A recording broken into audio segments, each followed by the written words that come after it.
We have come to learn of the plight of the business community in Kampala.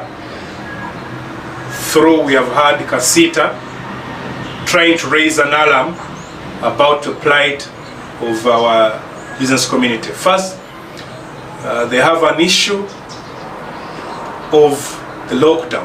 Remember, in the last lockdown, the business community, especially the traders, we are affected by loans, we are affected by rent, we are affected by most of their merchandise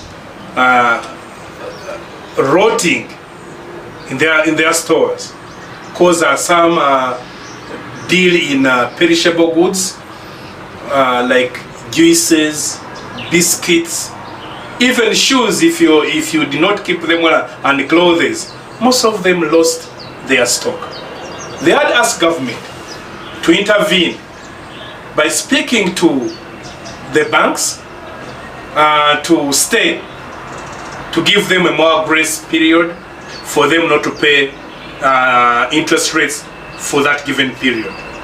They also asked government to speak to the landlords, the owners of the arcades, to also waive rent for the months when they were locked down. Unfortunately, as Mr. Museveni, a shrewd politician, he kept saying there were talks were going on. After the lockdown was uplifted, banks came running, landlords came asking for their money. Business people have been toiling to pay that money. As we are trying to survive, eventually this lockdown comes in. It comes in at the end of the financial year. URA is asking them to file tax returns. That's the record of to see how you've been running your business and be able to pay taxes. When you don't file at the end of June, there is always a penalty. Kasita is asking, and on behalf of the business community, that please give us a grace period of about 3 months, because when Mr. Museveni locked down this country at 10 in the night, and the next day everybody found a padlock on his shop. Others were not even able to go and access their shops. But they ask, URA seems to want the penalty. Not as if they are in the US, not knowing what is happening in this country. Government went and gave relief to some of the business people. But those are most of the traders not know even the criteria that was used to give relief. It is seen as now traders eventually, as I say, now as following that, they wrote to those who the association of arcade owners, wrote to government, wrote to RCCs, try to convince the owners of the building, please open, so that traders pick their merchandise, because some of the merchandise are perishable. Somebody dealing with juice, biscuits, and the like, clothes, shoes get spoiled because of the weather. They ask for that. Government, nobody seems to listen. They are paid for the month of June, which they did not use. Now the arcade owners are saying that to open for you, pay for July. That kind of exploitative nature is a time bomb in this country. We have told the government, the kind of people dealing in trade are those people who got degrees and couldn't find jobs, they're already unemployed, those who didn't go to school. We had the other day Mr. Museveni saying, now your jobs are reserved for the descendants of Resistance Army. And unfortunately, these are not. These are some of the people who were chased from their lands and given some little money as compensation. So they brought this money to see if they can survive. You chase people from town to the villages. They go to the village, you buy the land and chase them. This kind of bouncing Ugandans won't help. It is going to create a situation of anarchy where people want to survive.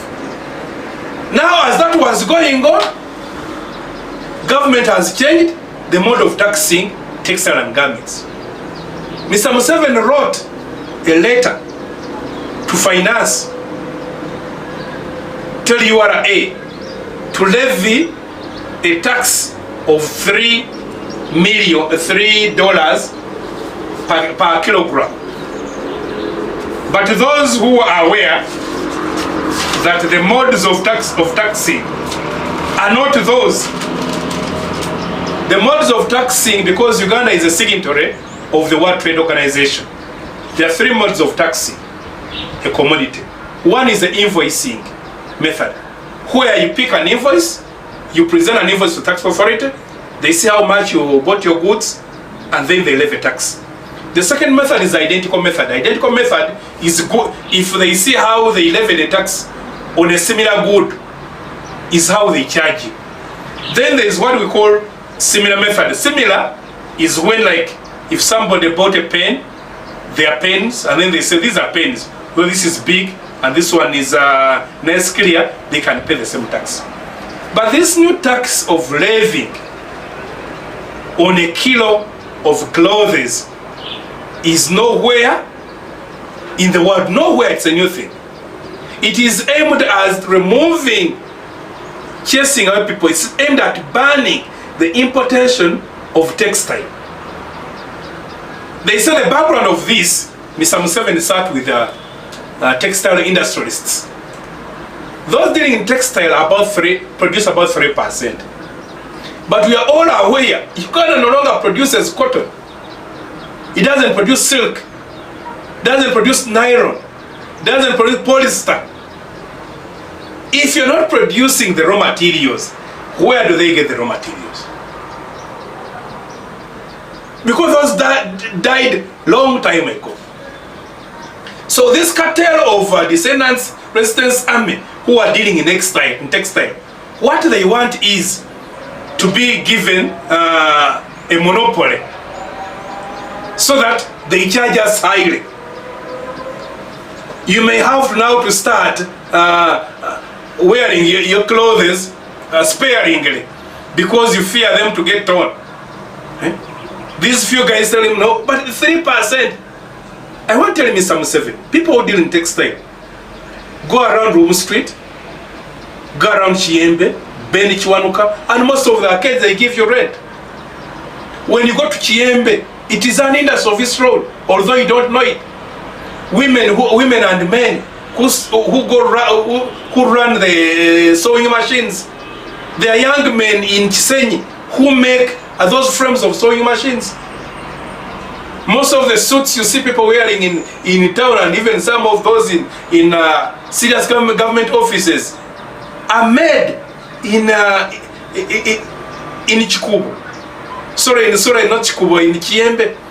The suits, the gomesi, the trousers, the shirts, the bitenji, even mine is a Uganda made.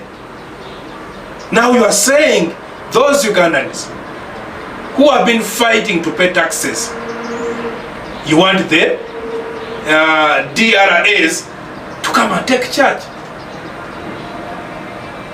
You are going to create a situation of anarchy in this country. Those who are other businessmen who are dealing any other stuff, please, we are requesting you, come to the rescue of your colleagues. A boda guy used to carry a person going to sell clothes. I've seen young girls putting up, whoever first find a job. I'm running a boutique. Now all those ones are closing them. You're going to lose rent if you didn't know. You're going to lose taxes. Because now I understand somebody, a container that was paying 20 million to pay 80 million. 380?